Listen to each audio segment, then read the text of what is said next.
আসসালামু আলাইকুম বন্ধুরা, হেসেল ঘরের আজকের রেসিপি দেখার জন্য আপনাদের সবাইকে আমন্ত্রণ জানাচ্ছি।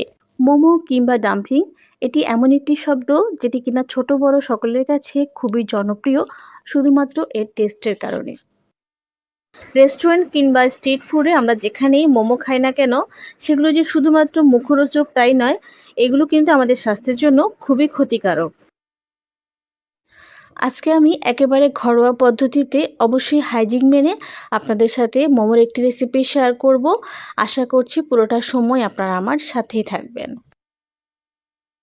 মোমো তৈরি করার জন্য আমি এখানে 1 কাপ ময়দা নিয়েছি।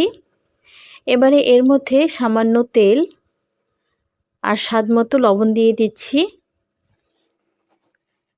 এখন এই শুকনো উপকরণকে ভালোভাবে মিশিয়ে নিতে হবে।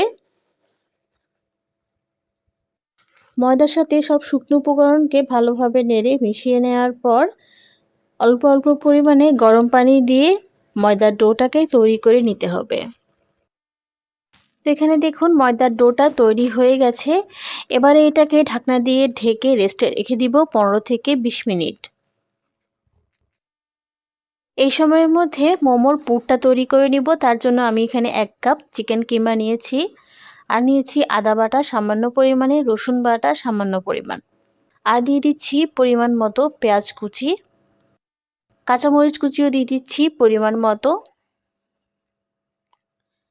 রেডি মশলা অথবা নুডলসের সাথে যে মশলাগুলো থাকে আমি 1 প্যাকেট এখানে দিয়ে দিচ্ছি, আর দিচ্ছি স্বাদ মতো লবণ, আর সামান্য ধনেপাতা কুচি দিয়ে সব উপকরণকে ভালোভাবে নেড়ে মিশিয়ে নিতে হবে।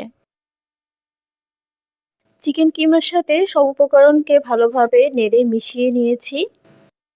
এখন এর মাঝে মেল্ট করা বাটার দিয়ে দিচ্ছি। আমি এটা ফ্লেভারের জন্য ব্যবহার করেছি, আপনারা চাইলে এখানে বাটারের পরিবর্তে তেলটাও ব্যবহার করতে পারেন।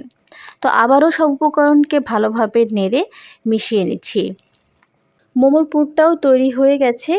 এবারে মোমোর সাথে পরিবেশন করার জন্য স্পেশাল একটি সস তৈরি করে নিব।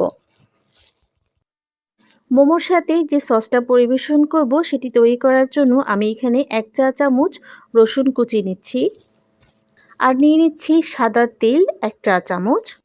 এবারে এর মধ্যে 3 টেবিল চামচ ফুটন্ত গরম তেল দিয়ে দিচ্ছি, পরিমাণ মতো চিলি ফ্লেক্সও দিয়ে দিচ্ছি।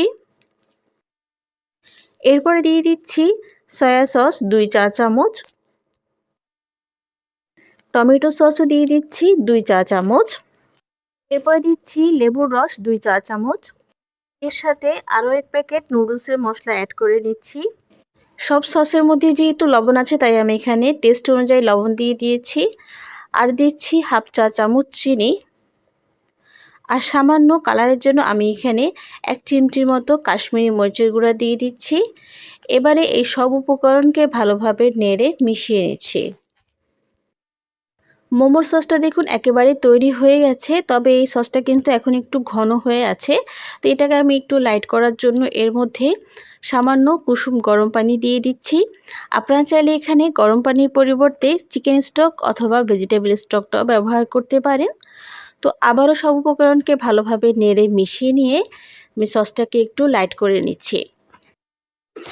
এই সময়ের মাঝে দেখুন আমাদের মোমোর জন্য যে ডোটা তৈরি করেছিলাম সেটি খুব ভালোভাবে সেট হয়ে গেছে, আর কতটা নরম হয়েছে আপনারা দেখে নিশ্চয়ই বুঝতে পারছেন। ভিডিওর লেন্থ যেহেতু বড় হয়ে যাচ্ছে তাই আমি অফ ক্যামেরায় তৈরি করে রাখা ডো থেকে বড় একটি রুটি তৈরি করে নিয়েছি।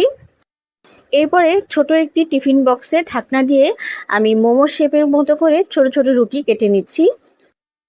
তো এখানে দেখুন আমি মোমো তৈরি করার জন্য কয়েকটি ছোট ছোট রুটির মতো করে কেটে নিয়েছি।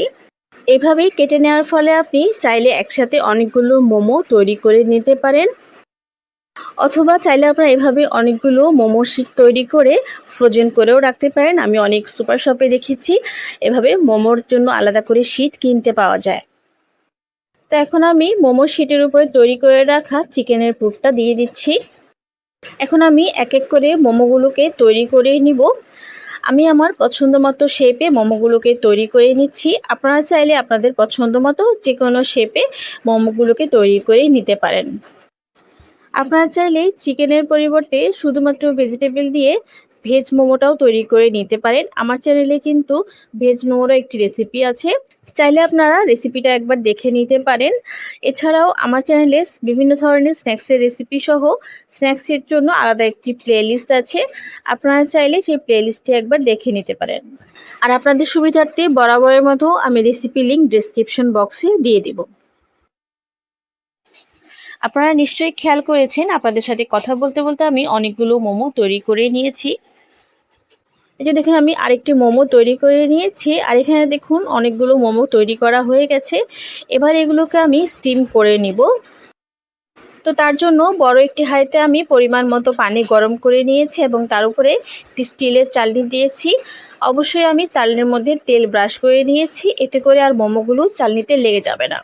তো আমি এক এক করে মোমোগুলোতে দিয়ে ঢাকনা দিয়ে ঢেকে 15 থেকে 20 মিনিটের জন্য অপেক্ষা করছি।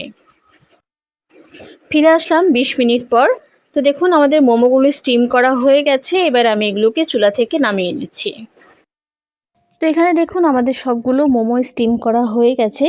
আর একটু আগে যে মোমোর জন্য যে ডিপিং সসটা তৈরি করেছিলাম সেটি আমি আলাদাভাবে দিয়ে এখানে পরিবেশন করেছি। মোমোর সাথে এই সসটাকে আলাদাভাবে দিয়েও যেমন পরিবেশন করা যায়, তেমনি সসটাকে এইরকম মোমোর ওপর দিয়েও আমরা চাইলে কিন্তু পরিবেশন করতে পারি। সবসময় আমরা একই রকমভাবেই মোমো খেয়ে থাকি, তো আজকে একটু ভিন্নভাবে পরিবেশন করছি। আশা করছি রেসিপিটি আপনাদের সবার কাছে ভালো লেগেছে।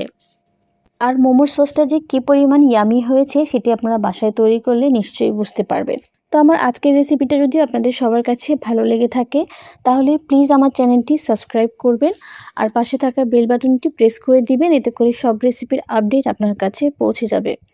আর যারা এই মুহূর্তে আমাকে ফেসবুক থেকে দেখছেন তাদের সবার প্রতিও রিকোয়েস্ট রইল, প্লিজ আমার পেজটিতে একটি লাইক এবং ফলো দিয়ে যাবেন। আবারও ফিরে আসবো নতুন কোনো রেসিপি নিয়ে, সেই পর্যন্ত আপনাদের সবার কাছ থেকে বিদায় নিয়ে নিচ্ছি। আল্লাহ হাফেজ।